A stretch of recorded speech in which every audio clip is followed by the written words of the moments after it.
본 컨텐츠는 안목을 키우는 시리즈 영상 중 제도, 정책 편입니다. 다른 시리즈 영상도 골라보셔서 내 집 마련 안목 증진에 도움이 되시길 바랍니다. 엊그제 8월 8일 정부가 부동산 대책을 발표했습니다. 관계부처 합동으로 주거 안정을 위한 주택 공급 확대 방안이라는 타이틀을 달았습니다. 먼저 정부 발표문의 서문을 확인해 보겠습니다. 별 내용이 아니라고 생각할 수도 있겠지만 정부가 현 시장을 어떻게 인식하고 있느냐 하는 중요하다면 중요한 단서들이 들어있고 이것은 향후의 정책 기조와도 맞닿아 있기 때문에 살펴볼 의미가 있습니다. 먼저 시장 동향에서는 서울 수도권 아파트 매매 시장의 상승세 확대로 보고 있습니다. 다음, 공급은 점차 감소, 감소 우려 존재 등으로 공급의 필요성을 언급하고 있습니다. 아무래도 대책의 제목이 공급 방안이기 때문에 공급이 필요하다는 현황 인식이겠죠. 연초에 그리고 최근까지도 국토부 장관이 직접 언급하기를 집값이 하향 안정화가 전망이 되고 불과 얼마 전까지 추세적 상승이 아니라고 확신한다고 한 것 치고는 공급 확대를 통한 집값 안정화가 절실한 상황이라는 인식 변화가 일어난 것으로 보여 다소 의외입니다. 그만큼 현 주택 상황이 심상치 않음을 반증하는 것이고 주택 관련해서 국가에 가장 많은 정보와 데이터를 보유하고 있는 국토부의 수장도 이렇게 시장을 전망하는 게 결코 쉽지 않다는 것을 다시 한번 보여주는 것 같습니다. 특히 박 장관은 일반 정치인이 갑자기 임명된 것도 아니고 30년간 국토부에서 실무를 다루고 내부 승진을 통해 조직의 수장에 오른 사람으로서 전문성을 인정받았던 장관임을 감안할 때 주택 관련 시장 예측이 얼마나 어려운 일인가를 보여주는 것 같습니다. 그래서 이번 대책 발표도 민망한 질문을 우려해 장관이 아닌 차관이 발표한 게 아닌가 생각해 봅니다. 자, 그럼 본격적으로 발표된 정책을 차근차근 살펴보겠습니다. 제목에서 얘기한 것처럼 공급이라는 단어가 여기저기 등장합니다. 그런데 하나 눈에 걸리는 것이 있습니다. 서울 수도권에 신규 택지를 발표해서 8만 호를 공급하겠다. 그런데 그것을 서울 그린벨트를 풀어서 공급하겠다는 내용은 좀 관심을 가져볼 만합니다. 나머지는 별다른 게 없습니다. 정비사업의 절차 간소화는 이미 지난 1십 대책에서 나왔던 내용이고 공공지원을 더 적극적으로 하겠다는 내용 정도입니다. 용적률 추가 허용으로 민간 사업 시행자로 하여금 공급을 장려한다는 내용, 재건축 부담금을 폐지하겠다는 내용은 국회를 통과해야 하는데 글쎄요. 일기 신도시 정비도 상반기부터 추진하는 내용이고 별다르게 새로운 것은 없습니다. 빌라 등 비아파트 시장에 대한 대책을 내놓았는데요. 매입 임대, 신축 임대, 단기 등록 임대 등을 완화해서 임대 사업자를 늘려보겠다는 대책이지만 이미 임대 사업에 대한 정책의 영속성에 불신이 팽배한 상황에서 그 효과는 회의적으로 보입니다. 여타 임대에 대한 정책은 회의적인데 한 가지 눈에 띄는 정책이 보이네요.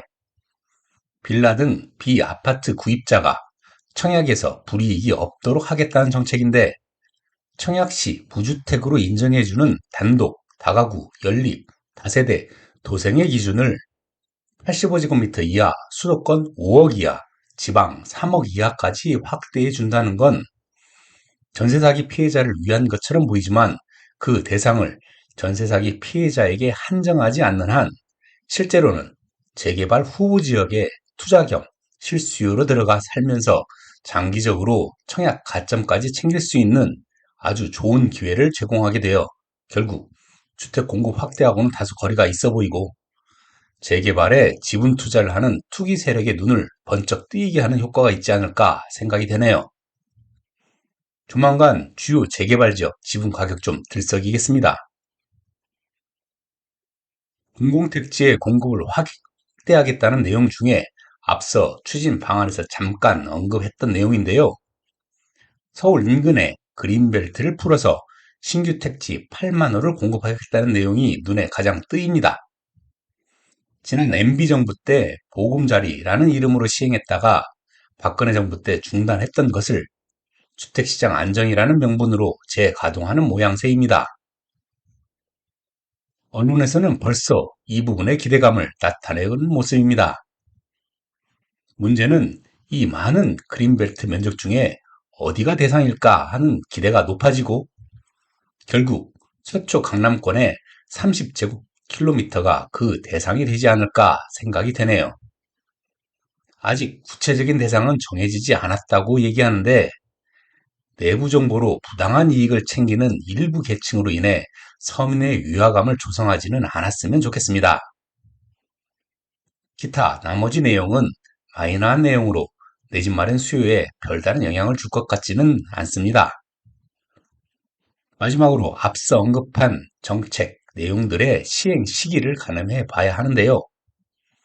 눈여겨볼 만한 내용 중에 정비사업 완화 내용은 법을 바꿔야 하는 내용들이 대부분이라 그 통과 가능성부터 재검토해봐야 하는 내용이고 빌라 등 비아파트의 청약시 주택 간주 제외 내용은 주택 공급에 관한 규칙 개정 사항이기 때문에 국토부에서 개정 후 바로 11월부터 시행될 예정입니다.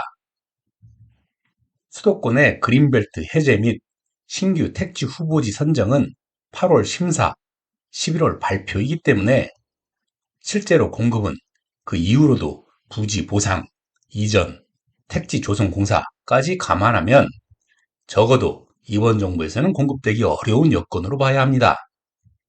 결론은 의미 있는 단기적인 공급 확대 효과를 보기는 어렵고 주요 재개발 지역의 지분 가격만 오를 것 같네요. 다만 정부의 태도가 연초와는 달라져 있어 효과가 미미하면 추가 대책이 나올 전망입니다. 집값에 영향을 주는 더 큰 요인은 인구, 가구 수 같은 수요 요인, 분양 물량 같은 공급 자체보다 시장의 유동자금과 이 보유 주택의 매도 물량이 더 큰 요인이라고 말씀드렸습니다. 그런데 유동자금의 움직임과 매도 물량은 심리 요인이 큰 영향을 미치고 심리 요인 중에 정부 정책이 있다고 집값 전망 영상에서 말씀드렸습니다. 다시 말해서 이 시장 참여자들로 하여금 향후 지속적인 공급에 대한 시그널을 보내는 것이지 실질적인 공급과는 다소 차이가 있을 수 있음을 감안해야 합니다. 그 시그널의 강도가 심리 요인에 어느 정도 영향을 미칠지 판단해 봐야 집값의 향배를 가늠해 볼 수 있지 공급 자체가 아니라는 점을 다시 한번 말씀드립니다.